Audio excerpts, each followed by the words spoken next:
Welcome back to my another video guys. So अहिले चाहिँ म जाँदैछु जापानमा हुने स्टुडेन्टलाई थाहा भएकै कुरा हो काममा हैन।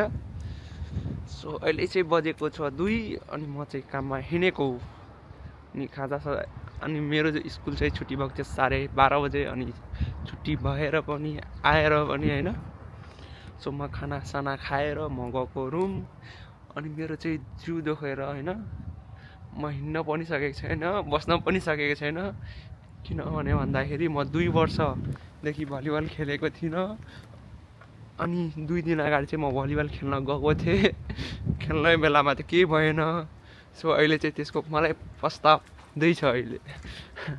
खुट्टा दुखेर म त केही गर्नै सकेको छैन, त्यही पनि के गर्नु अब काममा जानुपर्छ नसके पनि। सो धेरै दिनपछि खेल्नुहुन्छ भने सो गाइस अलिक ध्यान दिएर खेल्नु होला।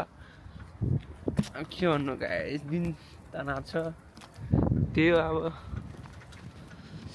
अब के भन्नु। सो अहिलेको चाहिँ मौसम यस्तो छ अनि बाटोहरू अनि खोला नाला छ हैन। अनि गुम्बा क्यानको सबभन्दा ठुलो बिल्डिङ त्यही हो। त्यो बिल्डिङभित्र के छ भन्दाखेरि इमिग्रेसनको के हुन्छ हैन। सो यो चाहिँ मान्छे मलाई घुरी अनि म गएको अब काममा गाइस। सो बाटोमा के हुन्छ कहाँ अनि म चाहिँ एउटा कुरा भन्छु आज। सो मलाई हैन 7-Eleven-मा म रेडबुल किन्न एक ठाउँमा सधैँ जान्छु हैन। त्यहाँनिर चाहिँ मलाई हैन रेडबुलमा त्यो स्टिकर किन टाल्छ मलाई चाहिँ थाहा भएन। म पनि काम गर्छु त्यही 7-Eleven-मा हैन। भनेको त्यही हैन अर्कोमा। सो किन चाहिँ टाल्छ म आज सोध्ने प्रयास गर्छु। जापानिज त मलाई बोल्न आउँदैन हैन। किन टाल्छ म आज भिडियो पनि बनाउँछु। म आशा जापानिजले मलाई हेप्न खोज्छ कि के हैन। अनि गाडीहरू बाटो चाहिँ यहाँनिर सानो छ। यो ठाउँमा ट्रेन पनि चल्दैन। म कुन ठाउँबाट आइसकेँ हैन।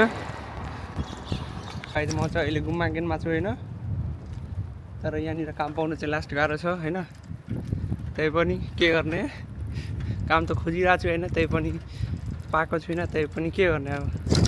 म के भन्छु भन्दाखेरि अरू ठाउँ भनेको जुन ठाउँमा निहङ्गो गएको पढिँदैछ त्यही ठाउँमा बस्नु के हैन।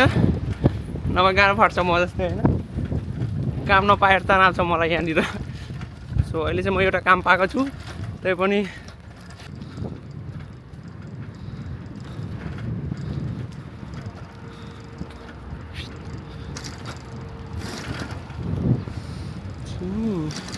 सो गाइस तपाईँहरू को हुनुहुन्छ गुम्बा क्याम्पबाट हैन।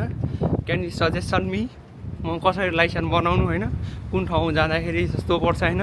अनि कुन ठाउँ जाँदा भनेको सस्तो पर्छ अनि छिटो बनिन्छ भन्ने कहाँ हो मलाई थाहा भएको यो एक ठाउँ छ मात्र ओवातारीमा चाहिँ हैन।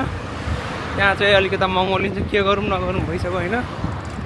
कहाँ गएर बनाउनु। सो इफ तपाईँहरू गुम्बा क्याम्पबाट हेर्दै हुनुहुन्छ भने भन्नुहोस् मलाई कहाँबाट लाइसेन्स बनाउनु गाडीको।